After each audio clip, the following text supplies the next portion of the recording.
Assalomu alaykum. Efirda hafta voqealari sharhi.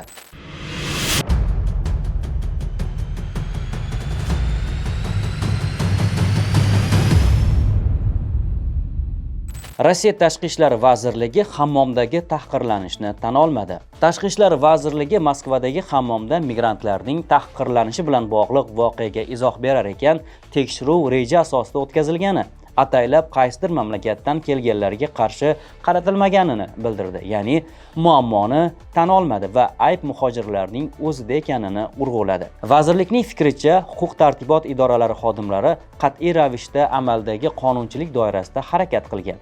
Qarshilik ko'rsatgan ayrim shaxslarni qo'lga olishda belgilangan choralarni ko'rgan.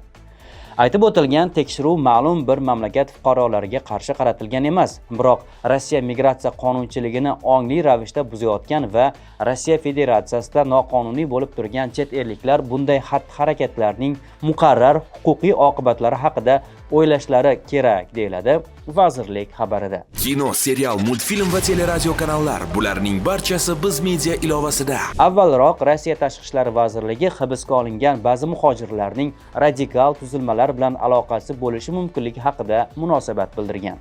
Shuningdek, vazirlik huquq-tartibot idoralari tomonidan hibsga olish chog'ida sodir etilishi mumkin bo'lgan qonunbuzarliklar haqidagi xabarlarga izoh bergan. Qayd etilishicha, qarshilik ko'rsatgan muhojirlarga nisbatan kuch ishlatar tizimlari xodimlari o'z vakolati doirasida harakat qilgan. Rossiya tomoni afsus bilan shuni ta'kidlaydiki, chet elliklar tomonidan Rossiya Federatsiyasining ko'rsatilgan qonunlarni ochiqdan ochiq mensimaslik, o'zlarini jamiyatimiz va davlatimizga qarshi qo'yishga intilish yaqqol ko'rinib turibdi, deyiladi Tashqi ishlar vazirligi xabarida. Xabarning mantiqiy davomi sifatida aytish kerakki, O'zbekiston Tashqi ishlar vaziriga muhojirlar bo'yicha parlament so'rovi yuborildi. Bu haqda deputat Alisher Qodirov Tashqi ishlar vaziri Baxtiyor Saidovga xorijiy mamlakatlarda bo'lib turgan O'zbekiston fuqarolarining huquqlari va qonuniy manfaatlarini himoya qilish borasida ko'rilayotgan chora-tadbirlar to'g'risida parlament so'rovi yuborilganini ma'lum qildi. Bunga javoban Tashqi ishlar vaziri matbuot kotibi Ahror Burxonov O'zbekiston fuqarolarini ular qayerda bo'lishidan qat'iy nazar doimo himoya qilingani va bu faoliyat ustuvor bo'lib qolishini bildirdi. Muhojirlar registratsiya qilish uchun navbat kutib ko'chada tunashmoqda. Ura.ru nashrining yozishicha, Yekaterinburgdagi Sulimov ko'chasida 500 ga yaqin migrant bir maqsadda ko'chada tunab qolgan. Ularning barchasi registratsiya, ya'ni yashash joyi bo'yicha migratsion ro'yxatdan o'tishni maqsad qilgan.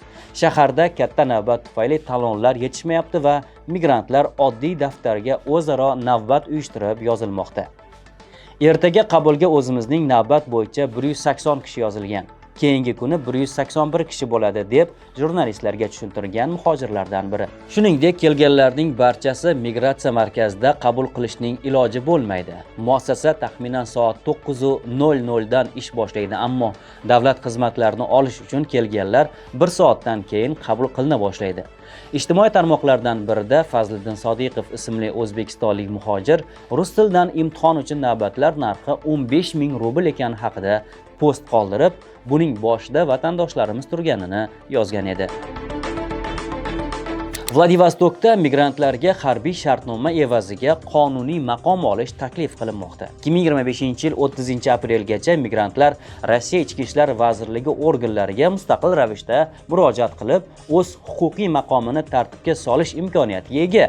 Qonuniylashtirish jarayonidan o'tganlarga avval hujjatsiz yurganligi uchun ma'muriy javobgarlikdan ozod qilish, mamlakatdan chiqarib yuborish va mamlakatga kirishni taqiqlash kabi choralar ko'rilmasligi va'da qilinmoqda. Belgilangan tartib qoidalardan o'tgandan so'ng muhojirlar qonuniy asosda Rossiyada bo'lish va ishlash imkonini beruvchi rasmiy hujjatlarini oladilar.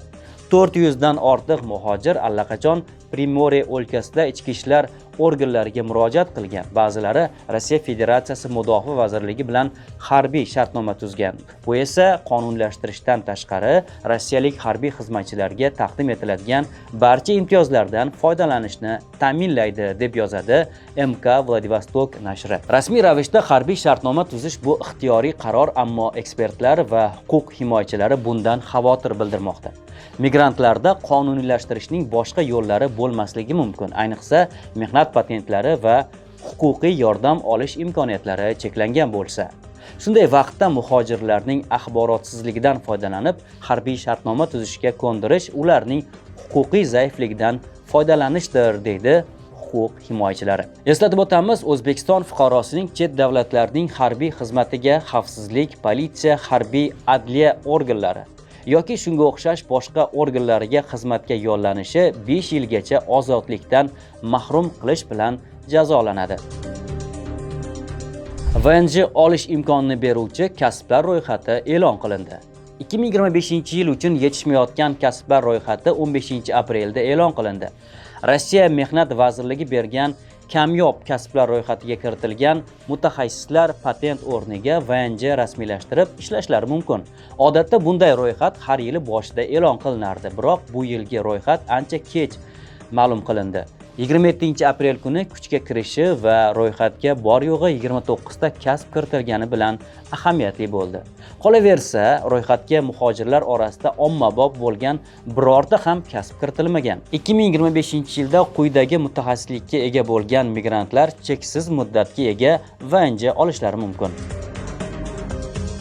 Kaliningradda 4 nafar o'zbekistonlikning jasadi topildi. Afsuski, bu haftada qayg'uli voqealar ham sodir bo'ldi. 13-aprel kuni Kaliningraddagi ijara xonadondan 4 kishining jasadi topilgan.